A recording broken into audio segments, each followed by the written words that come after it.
parlons-en tout de suite là, de l'art dans le métro. Comme ça, c'est de l'art de métro. Tu vois quelqu'un, puis tu fais un poème. Ce qui n'est pas de l'art dans le métro, c'est l'art que dans le métro. Non, c'est pas vrai. Mais Je suis vraiment pas Mais d'accord. défends l'art dans le métro, ça m'intéresse. Ben, premièrement, on va partir du principe que l'art, la beauté, c'est relatif. Autrement dit, ce qui peut m'émouvoir et vice-versa ne va pas nécessairement t'émouvoir toi. Mm-hmm. Fait qu'on n'a pas la même sensibilité. Par contre, ce que j'apprécie, c'est que dans le métro, il y a des démarches artistiques qui correspondent aux stations. La station Préfontaine, par exemple, là, c'est encore une fois, on va être hyper spécifique, et c'est l'œuvre en soi. C'est un truc futuriste à ciel ouvert avec des vitres et tout. Il me semble que c'est à la station Monk, il me semble, des immenses statues avec des bonhommes en tube de métal. Ça, c'est de la récupération de matériaux puis tout ça qui correspond à la STM. En fait... Tu as un portrait de Montréal vu à travers des artistes, à travers une période précise. Puis ça, c'est ce que j'aime. Après ça, est-ce que je trouve ça super beau tout le temps? Pas vraiment tout le temps. Mais par contre, non, même que pendant très longtemps, j'ai trouvé que le métro de Montréal, c'était sûrement un des moins beaux que je visitais dans le monde. Je vais avancer quelque chose. En toute honnêteté, là. Bien sûr. Je vais avancer quelque chose. Mais je trouve ça émouvant. C'est ça mon point, c'est que c'est une époque, c'est une démarche. Il y a une réelle démarche chez les artistes parce que quand tu prends le temps de lire l'espèce de petit carton qui explique c'est quoi l'œuvre, tu sais, OK, ça existe. OK, c'est pas juste mis là pour être là. Non, il y a une démarche. Souvent, ça correspond à l'histoire de la station, du quartier. Fait qu'en plus, il y a vraiment quelque chose de valeureux dans ces expositions-là. Voici ce que j'avance. Ce qui est malheureux de l'art dans le métro de Montréal, c'est que souvent, il est laid et beaucoup de gens le trouvent laid. Et pour beaucoup de citoyens, c'est ça leur rapport à l'art. Ouais, je comprends. Non, mais je comprends, ils vont pas aller dans les musées, ils ont pas le réflexe, puis ça les convainc pas d'aller dans les musés. C'est un peu ça. Ils font c'est ça l'art. C'est le style d'affaires LED que je suis obligé de voir à chaque jour qui sert à rien. Oui, mais ça, on s'entend que tu as une conception assez limitée. Non, c'est notre faute. Les artistes. Toujours, quand les gens comprennent pas l'art, c'est notre faute.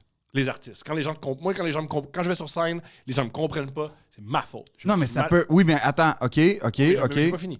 Là où je vais en venir avec ça... Mais je vais mettre des astérisques dans ce que tu dis. C'est bien correct. C'est pour ça que moi, je trouve ça extrêmement important quand on met de l'art public qui soit beau, qui soit percutant, qui soit le fun. Parce que ben des gens, ils font c'est ça de l'art. Et moi, je suis d'avis que l'art est extrêmement important pour chaque individu. Ça sauve des vies. Oui. L'art sauve des vies. L'art permet de se sentir mieux. L'art permet de communiquer. L'art permet de s'évader. L'art permet plein de trucs. Quand on met des œuvres d'art LED dans le métro, c'est grave. C'est grave pas juste pour l'art, c'est grave pour les citoyens qui vont dire l'art, c'est niaiseux, c'est pas pour moi. Quand l'art est pour tout le monde et l'art libère. Mais... C'est pour ça que c'est super important qu'il y ait de l'art public puis qu'il soit exceptionnel. On devrait virer fou avec l'art qu'on met dans les lieux publics parce que c'est ça ce que le monde voit. Et là, c'est vraiment, vraiment, vraiment grave quand il y a de l'art pas bon sur les lieux publics. Mais c'est pas de l'art pas bon. C'est là où c'est pas de l'art pas bon. C'est de l'art qui correspond à un mandat, premièrement, puis 2, qui correspond à une époque, puis 3, qui correspond à des contraintes. Souvent, tu vois, à l'île Sainte-Hélène, il y a au Parc Jean-Drapeau, il y a une immense sculpture. Moi, c'est ma préférée, d'ailleurs. Extérieure. Là, les grandes tours, là, quand vous allez à Oshéaga ou whatever, sur l'île Sainte-Hélène, il y a des genres de grandes statues, je sais pas. Ça, c'est cool, parce que les gens, c'est super. Moi, c'est ma préférée. Mais ça, puis elle était prévue pour être dans le métro, mais elle était trop grosse, fait qu'ils l'ont installée à l'extérieur. Ça, c'est les verrières de la place... En plus, c'est génial, parce que les gens y vont naturellement. Fait que ça, c'est une belle œuvre d'art. Il me semble que c'est pas Vendôme, c'est Place d'Armes. En tout cas, au centre-ville, t'as des verrières magnifiques. T'as des... non, t'as vraiment des fresques. T'as plein de choses qui sont intéressantes, mais qui sont toutes datées des années à peu près 70. Puis ça, tu vois, là, je peux te rejoindre, c'est tant qu'à avoir de l'art dans le métro, ça serait bien de rafraîchir. Ben, peut-être, c'est une option. Parce que t'as raison, là où je te rejoins, c'est que t'as raison que quand le seul accès à l'art, c'est à travers l'art public, c'est vrai qu'il faut s'en soucier, puis pas faut voir ça comme la dernière des ressources, puis c'est pas grave. Puis j'oserais même dire, accessibiliser au maximum l'œuvre pour qu'un maximum, puisque c'est public, pour qu'un maximum. Mais ça, après ça, c'est une démarche artistique, j'ai pas à juger ça. Moi, je m'en Néanmoins, souviens. mais néanmoins. Moi, une œuvre qui a changé ma vie, un d'art public, je sais pas comment elle s'appelle, peut-être que tu le sais, à l'angle de Berry-Saint-Denis, le petit bonhomme là, qui est recroquevillé sur lui-même. Ouais. Ça, j'étais enfant, ça m'avait saisi. Ouais. Et je trouve ça fascinant que cette œuvre-là m'a saisi, que plus tard, j'ai été dans le spectacle. C'est pas Berry-Saint-Denis, c'est Saint-Denis-Sherbrooke, il me Tu as semble. tout à fait raison. C'est Saint-Denis-Sherbrooke. Tu as tout à fait raison. Et ce que j'ai aimé aussi de cette œuvre-là, longtemps, elle avait des graffitis. Ouais. Puis je trouve que ça rajoutait quelque chose. Mais Je trouve ça cool que des artistes d'aujourd'hui s'approprient une œuvre d'un artiste d'avant. Je trouve ça super. Et un peu comme un meme ou un peu comme du sampling ou un peu comme l'art du 21e siècle. Tu prends de l'art puis tu fais de la nouvelle art avec ça. Je trouve ça génial. Ouais, mais je trouve que, en tout cas, l'art du métro, il est pas à. Puis tu sais, je veux dire, j'ai fait des capsules, fait qu'en plus, j'ai été sensibilisé à ça. Fait des capsules. Quand tu dis que tu as fait des capsules, c'est pas je protège mes capsules. Non. Je m'y suis intéressé. Oui, c'était sincère. Ouais. C'était sincère. Bien sûr, tu fais rien de pas sincère. Non, mais c'est ça, c'était très sincère parce que c'est quelque chose qui me touche, puis c'est pour ça que je veux quand même le défendre parce que. Puis cela dit, quand je parle de l'art public, c'est autant, tu sais, il y a eu le cerceau du centre-ville de Montréal là, qui a comme fait scandale.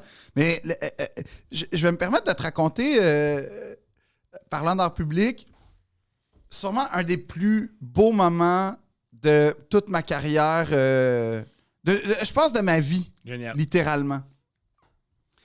Alors, quand j'ai commencé le conservatoire, on a commencé dans un autre lieu que celui où il est en ce moment parce qu'il y a eu un incendie, puis le temps qu'ils fassent les rénovations, il fallait qu'on déménage. Ils font les rénovations à méga coût, OK, sur les locaux sur Henri-Julien en ce moment.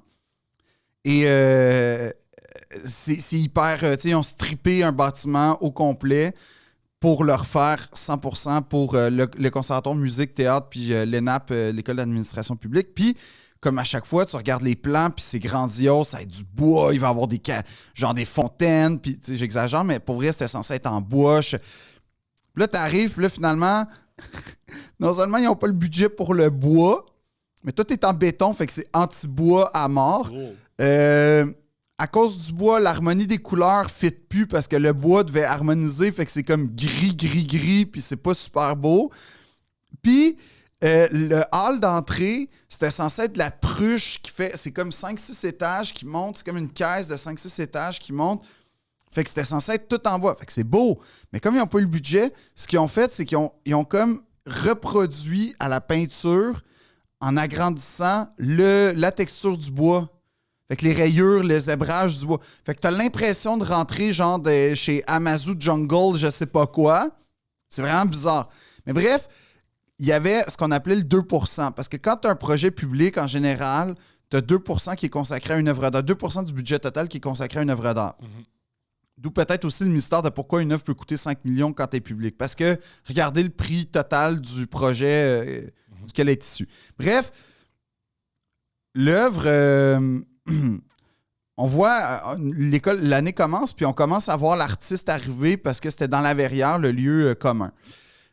Puis on regarde ça, puis on comprend pas trop, mais on se dit, à un moment donné, on va comprendre. Puis on voit un trou dans l'espèce de rambarde de l'escalier avec un trou noir, puis genre un escalier inversé au-dessus de l'escalier, mais on comprend pas, mais on se dit, ça va sûrement prendre à l'inauguration, tu sais. L'inauguration arrive. Et là, le directeur de l'époque décide que nous, les élèves, on va se déguiser en Molière. Génial. Ouais. On va faire la visite guidée des dignitaires. Là, tu as la ministre de la Culture de l'époque, Christine Saint-Pierre, qui débarque avec sa limousine. C'est hyper important. Tu avais des médias qui nous voient. Puis là, comme les guides touristiques dans les villes, on avait des petits fanions. On n'avait pas des vrais petits fanions, on avait des sabres de théâtre avec des ballons mal gonflés. Ça, c'était notre façon de... Fait que là, t'as la ministre de la Culture qui arrive et qui fait « Pourquoi vous êtes habillés en... » c'était pourquoi? Non, la milice nous a calé sur « C'est pas une bonne idée d'être habillé en Molière. » Fait que nous, on est humiliés.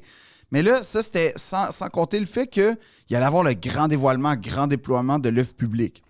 Fait que là, T'as tout le monde, là. T'as des médias, t'as les ministres, t'as tout. Et là, t'as l'artiste qui arrive, fait oui, ça s'appelle le regard sur scène, blablabla, puis t'as un rideau, là, puis... Et là, t'as le conservatoire de musique qui fournit des trompettes pour vraiment faire ça grandiloquent. Fait que pa tire le rideau. Puis là, t'as tout le monde qui applaudit, puis ça fait littéralement pa. Mais il y a eu un genre de... Il y a un creux. Il y a un creux. C'est ça, là. Et finalement, c'était ça. Tout ce qu'on... C'est un trou noir sur une rambarde avec un escalier inversé, puis à terre, t'as des genres de planches en bronze qui imitent le bois. Mais vu que le plancher... Si le plancher avait été en bois, ça aurait été beau. Ouais. Mais vu que le plancher est en béton, c'est laid. C'est un désastre à 100%. Là, je veux pas vexer l'artiste qui... Mais... Je pense qu'il a été vexé ce soir-là. Ah, il a été vexé par la réaction de la ministre de la Culture. Puis quand vous allez au conservatoire, c'est l'œuvre de Laverrière qui a pas l'air d'une œuvre. Puis j'ai jamais vu un malaise généralisé et unanime comme ça. C'est génial. Oh, oui. C'était triste, là. Même les trompettes ont fait... C'est genre... Comme dans les... On était à 2 notes, là, de... C'est génial. Mais bref, tout ça pour dire que l'art public, pour moi, c'est important. Puis c'est vrai qu'il faut que ce soit accessible. Puis là, je te rejoins là-dessus. Mais je suis pas prêt à dire que l'art de la STM est pas beau.